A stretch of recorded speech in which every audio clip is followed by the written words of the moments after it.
உங்க எல்லாருக்குமே ஒரு விஷயம் சொல்லணுங்க. இப்ப நான் சொல்ல போற விஷயம் எத்தனை பேர் எக்ஸ்பீரியன்ஸ் பண்ணியிருப்பீங்கன்னு தெரியல. ஆனா இந்த வீடியோ நிறைய பேருக்கு கனெக்ட் ஆகும்னு நம்புறேன். இந்த உலகத்துக்கு முன்னாடி நீங்க ஏமாளியே இருக்கிற வரையும் இந்த உலகமே அழகா தெரியும். உங்களை சுத்தி இருக்கவங்க எல்லாருமே நல்லவங்களா தெரிவாங்க. எப்ப இந்த உலகத்தோட உண்மையான முகம் உங்களுக்கு தெரியுதோ, அப்ப இந்த உலகமே உங்களுக்கு இருட்டாயிரும்.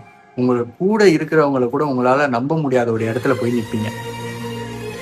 இங்க நல்லவனா இருக்கணும், திருந்தி வாழணும்னு நினைக்கிறவங்களுக்கு எல்லாருக்குமே கிடைக்கிற கடைசி பட்டம் என்னன்னா அவமானம் மட்டும்தான். இங்க நல்லவன் ஒருத்தன் எவனுமே இல்லைங்க. அவன் மனசாட்சிக்கு தெரியும் அவன் நல்லவனா கெட்டவனான்னு. இங்க வெக்கம், மானம், சூடு, சொர்ண, கௌரவம் பார்த்தவன்லாம் நல்லா இருந்ததா சரித்திரமே இல்லைங்க. இதை இங்க நல்லா தெரிஞ்சுக்கிட்டேன். இப்ப நீங்க முடிவு பண்ணுங்க, நீங்க முட்டாளா இருக்கணுமா வேணாமான்னு.